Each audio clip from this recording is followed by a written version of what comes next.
Ndugu wanahabari, hako ndo tulipofikia. Kiongozi kabisa anakuja na vijana 10, vijana 20, ndugu jamaa na marafiki, hata mikoani, kwenda kwa viongozi wa mikoa, wa wilaya, wa maeneo husika, kuwaombea vijana nafasi za kujiunga na jeshi. Au vijana wamechujwa na nani? Nani anajua utanzania wao, uzalendo wao, wamezaliwa wapi, wana tabia gani, na wametumwa na nani? Kama si kutengeneza kikundi, nichukue vijana wangu 20 nitawapitisha mkoa huu, vijana wangu 20 nitawapitisha mkoa fulani, vijana wangu 20 nitaenda makao makuu ya jeshi, vijana 20 nitaenda makao makuu ya jeshi la kujenga taifa. Ametengeneza vijana wangapi? Zaidi ya vijana 100.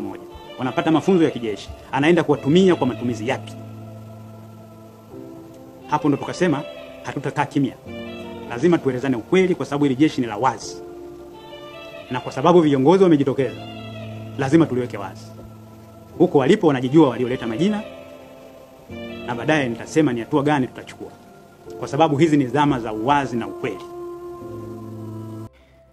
Mchana wa tarehe 18 Juni mwaka 2025, miongoni mwa habari zilizoshika kasi katika mtandao wa Facebook, ile chapisho alilochapisha Askofu Emmaus Bandekile Mwamakula, ambalo liliambatana pamoja na kipande cha video ya msemaji wa jeshi la wananchi ambacho tutaenda kukiona hapo mbele. Chapisho hili limeandika kwamba jeshi la fichua kiwanda cha watekaji. Askofu anahoji ama anauliza. Anasema kiwanda cha kutengeneza watu wasiojulikana. Huko nyuma tulihoji kuwa nafasi za mafunzo katika majeshi yetu wanapendelewa vijana wa CCM. Kuna watu hawakutuelewa. Anashangazwa. Je, kiongozi gani wa chama cha upinzani ambaye anaweza kupeleka majina ya vijana katika ofisi ya mkuu wa wilaya kama sio kiongozi wa CCM? Tatizo hili limekuwa zito zaidi baada ya tabia ya kuteua makada wa CCM, viongozi wa UVCCM na viongozi wa CCM kuwa wakuu wa wilaya. Anashangazwa au kujiuliza kwamba inawezekana ni miongoni mwa kitu kilichopelekea tatizo hilo kuwa kubwa. Matokeo yake ni kuwa asilimia kubwa majeshi yetu yamejaa makada wa CCM. Ndio maana hatushangai kusikia kuwa askari polisi ambao walikuwa wakiwatesa wafuasi wa Chadema tarehe 24 Aprili 2025 walikuwa wanawalaumu kwa kuipinga CCM. Askofu anaendelea kusema kwamba watu wasiojulikana wanaotekeleza vitendo vya utekaji dhidi ya wanasiasa wa upinzani, wakosoaji wa serikali na wanaharakati hujitambulisha ni askari wa jeshi la polisi au usalama wa taifa. Polisi magereza aliyetuhumiwa kumpiga risasi mgombea wa Chadema kule Manyoni, I think hapa anamaanisha askari magereza aliyetuhumiwa kumpiga risasi mgombea wa Chadema kule Manyoni, Singida, atakosaje kwa kada wa CCM aliyeingizwa pia jeshini kwa mtindo kama huu? Okay, anamaliza kusema kauli ya msemaji wa jeshi la wananchi sasa inatufanya tumtake waziri wa ulinzi awataje viongozi ambao wanapeleka majina ya vijana kujiunga na jeshi.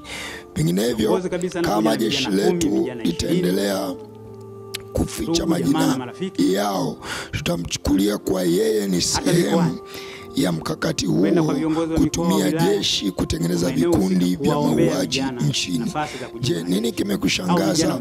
Je, nini maoni yako? Baadhi ya vijana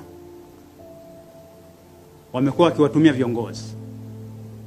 Baadhi ya viongozi wamekuwa wakileta majina ya vijana, ndugu zao, jamaa zao au marafiki zao, kuwaombea nafasi za kujiunga na jeshi la kujenga taifa hapa makao makuu ya jeshi. Na wengine wakipeleka maombi hayo ya majina ya vijana katika jeshi, makao makuu ya jeshi la kujenga taifa. Ndugu wanahabari, hako ndo tulipofikia. Kiongozi kabisa anakuja na vijana 10, vijana 20, ndugu jamaa na marafiki, hata mikoani, kwenda kwa viongozi wa mikoa, wa wilaya, wa maeneo husika kuwaombea vijana nafasi za kujiunga na jeshi. Au vijana wamechujwa na nani? Nani anajua utanzania wao, uzalendo wao, wamezaliwa wapi, wana tabia gani, na wametumwa na nani?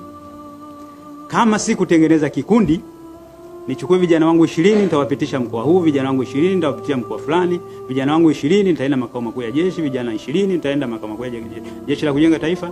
Ametengeneza vijana wangapi? Zaidi ya vijana 100. Wanapata mafunzo ya kijeshi. Anaenda kuwatumia kwa matumizi yapi? Hapo ndo tukasema hatutakaa kimya. Lazima tuelezane ukweli, kwa sababu hili jeshi ni la wazi. Na kwa sababu viongozi wamejitokeza, lazima tuliweke wazi. Huko walipo wanajijua walioleta majina, na baadaye nitasema ni hatua gani tutachukua. Kwa sababu hizi ni zama za uwazi na ukweli. Ndugu wanahabari, kuna changamoto ambayo hii niseme imekuwa na mzizi ambao inahitaji sasa huo mzizi ukatwe. Utapeli katika uandikishaji. Kuna baadhi ya watu wasio waaminifu wamekuwa wakiwalagai na kuwarubuni wa Tanzania, wazazi na walezi wa wale vijana, pengine kwa kwenda mbali sana hata kuwaomba hela, kwamba leta shilingi kadhaa nitamuingiza kijana wako jeshi la kujenga taifa na hatimaye atapata ajira. Na kwa sababu vijana wanataka pengine ajiunge na jeshi, apate ajira, anamshawishi mzazi wake kwamba tutoe hela tutapata ajira. Hii kwa jeshi hakuna nafasi hiyo. Na anayebainika kwamba amepokea hela ya mtu kwa ajili ya kutoa nafasi, tunamuondosha mara moja. Na wale wengine ambao wanapokea hizo hela, iwe ni raia mwema, iwe ni mtu yeyote, hata kupa nafasi ya kujiunga na jeshi la kujenga taifa kamwe. Kwa sababu nafasi hizi zinapita katika vyombo husika, katika watu husika, zinachujwa. Ndugu wanahabari, mtakumbuka tulikutana mahali hapa siku wakati nilikuwa natangaza ajira au kuandikishwa jeshini kwa wataalamu wa tiba, wale madaktari na fani nyingine. Tulikutana masaa kama haya, nikiwa nimekaa hapa eneo hili, kama sikosei ilikuwa tarehe 9 Disemba mwaka jana 2018. Nilizungumza sana kuhusiana na utapeli, nilikemea sana na niliwaomba sana Watanzania kutotoa hela, kutodanganyika ili kuweza kupata nafasi. Nilitoa rai kwa wananchi, nikawaomba wananchi, na nikatoa maelekezo kwa wale ambao wako chini yangu kwamba kamwe visifanyike vitendo kama hivyo. Lakini tumevishuhudia vitendo hivyo vinafanyika katika zoezi linaloendelea hivi sasa. Sasa hatuwezi kuficha vitendo viovu vinavyoendelea. Lazima tuviseme, tukemee na tuchukue hatua.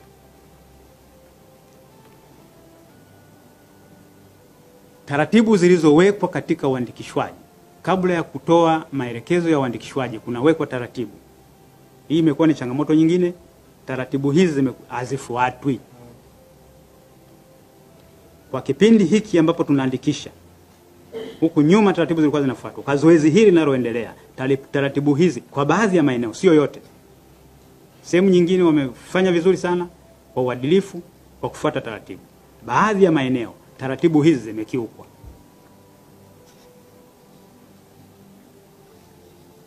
Wanataka kuwachukua vijana kwa nje ya utaratibu uliopangwa, na vijana wengine wanakwenda mbali sana. Nakuja mimi ni yatima, sina baba, sina mama. Na wazazi wengine, wazazi wanawatuma watoto wao, nenda mkaseme sina baba, sina mama. Mwingine anakwenda mbali zaidi, anasema bwana mimi nalipenda hili jeshi toka kabla sijazaliwa. Mwingine anasema mimi nataka kuwatumikia Watanzania kupitia